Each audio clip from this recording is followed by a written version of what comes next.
सड़क पर कितने मोड़। फारस के शहंशाह और बादशाह अकबर गहरे मित्र थे। अक्सर पत्र लिखकर वे एक दूसरे का हाल चाल पूछते रहते थे। पत्र में वे आमोद प्रमोद की बातें, लतीफे और पहेलियां भी लिखते थे। पहेलियों का उत्तर सही मिलने पर वे एक दूसरे को उपहार भी भेजा करते थे। एक बार फारस के शहंशाह का पत्र अकबर को प्राप्त हुआ, जिसमें उन्होंने एक प्रश्न लिखकर प्रेषित किया था। प्रश्न कुछ ऐसा था, आपके राज्य की सड़कों पर कितने मोड़ हैं? प्रश्न पढ़कर अकबर सोच में पड़ गए। उनका साम्राज्य दूर दूर तक फैला हुआ था। इतने विस्तृत साम्राज्य में सड़कों की संख्या भी अत्यधिक थी। ऐसे में सभी सड़कों के मोड़ों की गणना कर पाना एक नामुमकिन कार्य था। लेकिन अकबर फारस के शहंशाह के सामने शर्मिंदा नहीं होना चाहते थे। उन्हें किसी भी सूरत में इस प्रश्न का उत्तर देना ही था। उन्होंने टोडरमल को बुलवाया और कहा, टोडरमल, तुम अभी तुरंत कुछ सैनिकों को लेकर निकल जाओ। तुम्हें हमारे पूरे साम्राज्य की सड़कों के मोड़ों की गणना करनी है। किसी भी सूरत में हमें ये काम पूरा करके दो। टोडरमल कुछ सैनिकों को लेकर तुरंत निकल गया, लेकिन कई दिन बीत जाने के बाद भी नहीं लौटा। इधर अकबर को चिंता सताने लगी कि ये कार्य टोडरमल कर पाएगा भी या नहीं।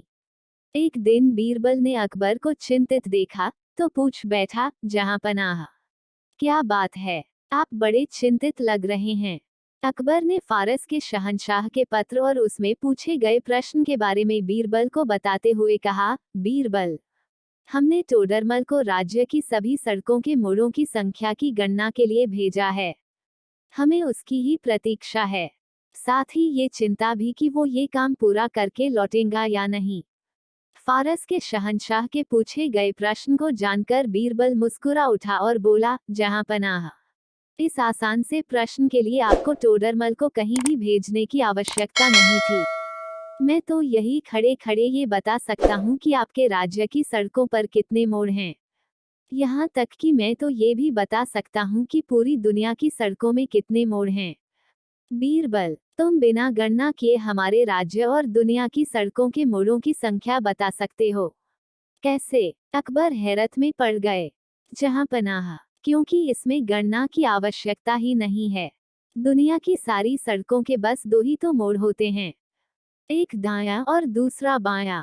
बीरबल ने शांत भाव से उत्तर दिया।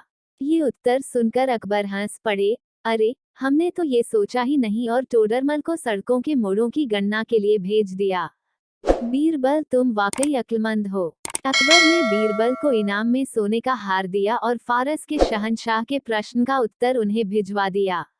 और क्या करी, एक दिन बीरबल को अपने किसी संबंधी के घर दावत में जाना था। इसलिए दरबार की कार्यवाही समाप्त होने के पूर्व ही उसने बादशाह अकबर से जल्दी जाने की अनुमति मांगी। अकबर की अनुमति प्राप्त होने के बाद वह दरबार से चला गया। अगले दिन जब अकबर से उसकी मुलाकात हुई तो अकबर दावत के बारे में पूछने लगे। खाना कैसा था? खाने में क्या क्या बना था? आदि। बीरबल उन्हें पकवानों के नाम बतलाने लगा। वह उन्हें बता ही रहा था कि एक संदेशवाहक किसी कार्य से संबंधित संदेश लेकर आ गया और फिर दोनों उस कार्य में उलझ गए। दावत और पकवानों की बात वहीं रह गई। इस घटना को हफ्तों गुजर गए। एक दिन बादशाह अकबर का दरबार लगा हुआ था। अन्य दरबारियों के साथ बीरबल भी दरबार में मौजूद था। अचानक अकबर को याद आया कि बीरबल ने उस दिन कहते कहते अधूरे में ही भोजन की सामग्री का वर्णन छोड़ दिया था। उन्हें बीरबल की स्मरण शक्ति की परीक्षा लेने की सूझी। वे बोले, बीरबल, और क्या? बीरबल फौरन समझ गया कि उस दिन भोजन की बात अधूरी रह गई थी। अकबर उसे ही पूरा करने की गर्ज से पूछ रहे हैं। उसने तत्काल उत्तर दिया, और क्या? कड़ी। बस बीरबल की गजब की स्मरण शक्ति देख अकबर बहुत खुश हुए और अपने गले से मोती की माला उतार कर उसे दे दी। दरबारी समझ न सके कि किस रहस्यमयी बात के लिए बीरबल को मोती की माला मिल गई। बहुत सोच समझ कर वे इस नतीजे पर पहुंचे कि बादशाह अकबर को कड़ी बहुत प्रिय है, इसलिए बीरबल को मोती की माला मिली है। उनका जी भी मोती की माला के लिए ललचाने लगा। अगले दिन सबने अपने घरों पर बढ़िया कड़ी तैयार करवाई। उसे बनाने में किसी किस्म की कमी नहीं की गई। उस दिन सब अपने साथ कड़ी की हांडी लेकर दरबार पहुंचे। उन्होंने अकबर के सामने अपनी अपनी हांडी रख दी। अकबर को समझ नहीं आया कि उन हांडियों में क्या है।